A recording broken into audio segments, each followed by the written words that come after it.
कामवाली का 9वां महीना। कामवाली का 9वां महीना। पर ये बात 9वें महीने तक पहुंची कैसे? इसे जानने के लिए हमें शुरू से शुरू करना होगा। तो आइए, कहानी के पहले पार्ट में हमने देखा कि किस तरह दमयंती की बहू निकिता और रिया मिलकर अपने ससुराल में कामवाली लगवाती है।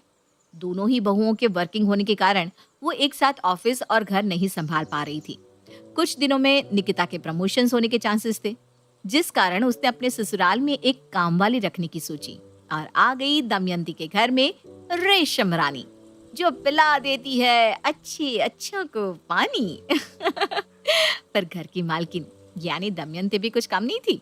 वो हर वक्त रेशम के काम पर नजर रखती थी, जिस कारण एक हफ्ते के अंदर ही रेशम दमयंती से कहती है, तो अब से ना सारा काम आप ही कर लीजिए, मैं कल से नहीं आने वाली। गुस्से में रेशम अपना फोन उठाती है और रिया को फोन करती है।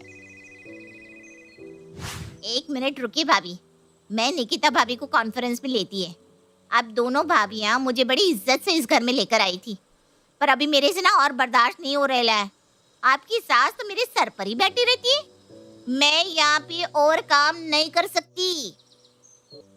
देख, अभी काम छोड़कर मत जाओ, मैं तुम्हारे आगे हाथ जोड़ती हूँ।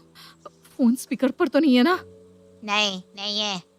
देखो, 12,000 की जगह 13,000 देती हूँ मैं आपको। अब तो ठीक है ना? रुक जाइए ना आंटी जी। आप दोनों भाभीियों को ना बड़ा मानती हूँ मैं, इसलिए रुक रही हूँ, वरना रुकती नहीं, यहाँ बता देती हूँ। और 7 दिन में छठी बार काम छोड़ते छोड़ते रेशमा रुक जाती है। और इसी तरह ताना बाना, भाग दौड़ और क्लेश से किसी तरह 9 महीने बीत जाते हैं। रुक जाइए ना दीदी, मम्मी जी का क्या है, वो तो हर बार कुछ न कुछ बोलती रहेगी, आप उन्हें अवॉइड कीजिए ना। देखिए, मैं अब से ना आपको 20,000 की तनख्वाह देती हूँ, बस अब तो रुक जाइए। पैसे की किसे लालच है भाभी, वो तो बस आप दोनों बहुओं का मुंह देखकर रुक जाती है मैं, वरना जैसी आपकी सास है ना, तौबा तौबा। बस एक बात कह देती है, नाश्ते के बर्तन आप लोग खुद ही सफा कीजिए, मुझसे नहीं होने वाला। और रात को मेरे को गर्मा गर्म फुलके चाहिए, ठंडा खाना खाकर घर में खाती हूँ तो मेरा पति मुझसे कलेश करता है। ठीक है दीदी, आप टेंशन मत लीजिए, रात को आपको गर्मा गर्म खाना परोस कर खिलाने की जिम्मेदारी आपकी, रिया की। बस जैसे जैसे वक्त बीतता जा रहा था, रेशम के नखरे भी बढ़ते जा रहे थे। अब वो घर की नौकरानी कम मालकिन ज्यादा लगने लगी थी। एक रात जब रेशम आराम से टीवी के सामने बैठकर खाना खा रही होती है और रिया भाग भाग कर उसके लिए रोटियां लाकर उसके प्लेट में रख रही होती है, उसी वक्त निकिता के बॉस वहां आते हैं। नमस्ते आंटी जी, बहुत अच्छा काम करती है निकिता ऑफिस में। करेगी ही बेटा, संस्कार जो इस घर के हैं। और तभी दमयंती गुस्से में अपने कमरे से बाहर आकर निकिता के बॉस को कहती है, अरे बेटा, मैं हूँ निकिता की सास, ये तो हमारी काम वाली है। Oh my God, I am so sorry. जिस तरह से इनकी खातिरदारी हो रही थी, मुझे लगा यही सास होंगी। कुछ दिनों से तो हमें भी यही लग रहा है बेटा। अच्छा, तुम खड़े ही रहोगे क्या? आओ बैठो। नहीं नहीं, मुझे भी देरी हो रही है, मेरा भी तो घर है अंकल जी। ऑफिस में बॉस हूँ पर घर पर नहीं। आज निकिता ऑफिस नहीं आ पाई थी, उसकी प्रमोशन का लेटर आ गया है फाइनली, वही देने आया था। कांग्रेचुलेशंस निकिता। निकिता की खुशी का कोई ठिकाना नहीं रहता। जिस प्रमोशन के लिए वो रेशम को अपने घर लेकर आई थी, वो आज जाकर हो ही गई। देख लिया, मेरे पैर कितने शुभ है आंटी जी, कैसी बड़ी बहू का प्रमोशन हो गया। पहले तो तू मुझे आंटी जी बोलना बंद कर, मेरी माँ की उम्र की है तू। और हाँ, बहू ऑफिस के प्रमोशन के कारण ही घर पर काम नहीं कर पा रही थी, अब उसका प्रमोशन हो गया, हमें तेरी कोई जरूरत है नहीं। रिया बहू, इसका हिसाब कर दे। आपने बोल दिया और रेशम निकल गई। ऐसा नहीं होने वाला आंटी जी, एक बार कहीं रेशम अपना पाँव जमा लेती है तो उस जगह की जमीन को उखाड़ कर ही निकलती है। सभी के सामने रेशम बिना कुछ कहे घर से बाहर निकल जाती है। पीछे से दमयंती के परिवार में सभी खुशी से जश्न मनाने में मशरूफ हो जाते हैं।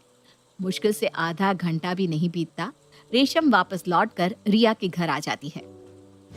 करण भैया, निकिता दीदी, कोई जबला को संभाल लो। रेशम की आवाज सुनकर सभी दरवाजे की ओर भागते हैं, जहां वो रेशम को सीढ़ियों पर पड़ा हुआ देखते हैं। आज काम से घर जाते हुए मुझे देरी हो गई थी, इसलिए मेरे पति ने मुझे मारकर घर से निकाल दिया।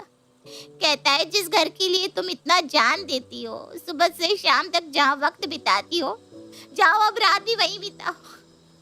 उसने ये कहकर मुझे अपने घर से निकाल दिया भाभी। अब से ना मैं यही रहेगी।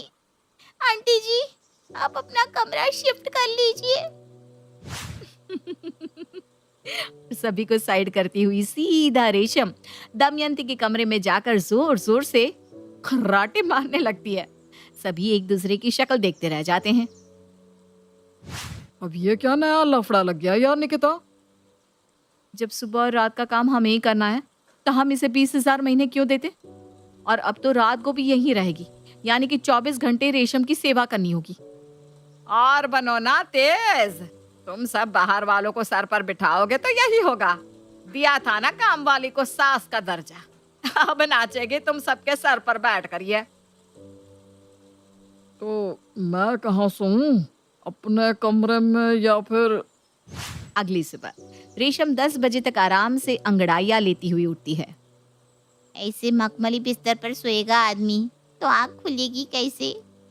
रेशम उठकर दमयंती का कपबोर्ड खुलती है और उसमें से साड़ी निकालकर बाथरूम में नहाने चली जाती है। कुछ देर बाद रेशम हूबहू दमयंती की तरह तैयार होकर बाहर आती है। कैसी लग रही है मैं दीदी? तेरी हिम्मत कैसे हुई मेरी साड़ी पहनने की? देख रहे हैं आप? देख ही तो रहा हूँ, साड़ी तो काफी अच्छी लग रही है तुम पर रेशम। मेरे कपड़े बाथरूम में चेरिया बहू, उसे ना वॉशिंग मशीन में डाल देना। आपके पति ने आपको घर से बाहर निकाल दिया, इसका मतलब ये तो नहीं ना कि हम आपको अपना रिश्तेदार बनाकर रखें। आपको महीने की पगार किस बात की मिल रही है फिर? घर में रेशम खुद की मर्जी से तो आई नहीं थी, तुम दोनों बहुएं तो लेकर आई थी इसे। और जो भी हो, उम्र में रेशम तुम लोगों से बड़ी है, ढंग से बात करो इससे। बड़े समझदार हैं आप सुहन जी। छुट्टी का दिन है बहू, सब साथ में घर पर है तो जितना मीठा माहौल रहे उतना ही अच्छा। चल इसी बात पर निकिता बहू, मेरे को जरा गर्मा गर्म फुलके तो खिला दे। न जाने किस वक्त तेरे प्रमोशन की बात शुरू हुई निकिता, जो ये हमारे पल्ले पड़ गई।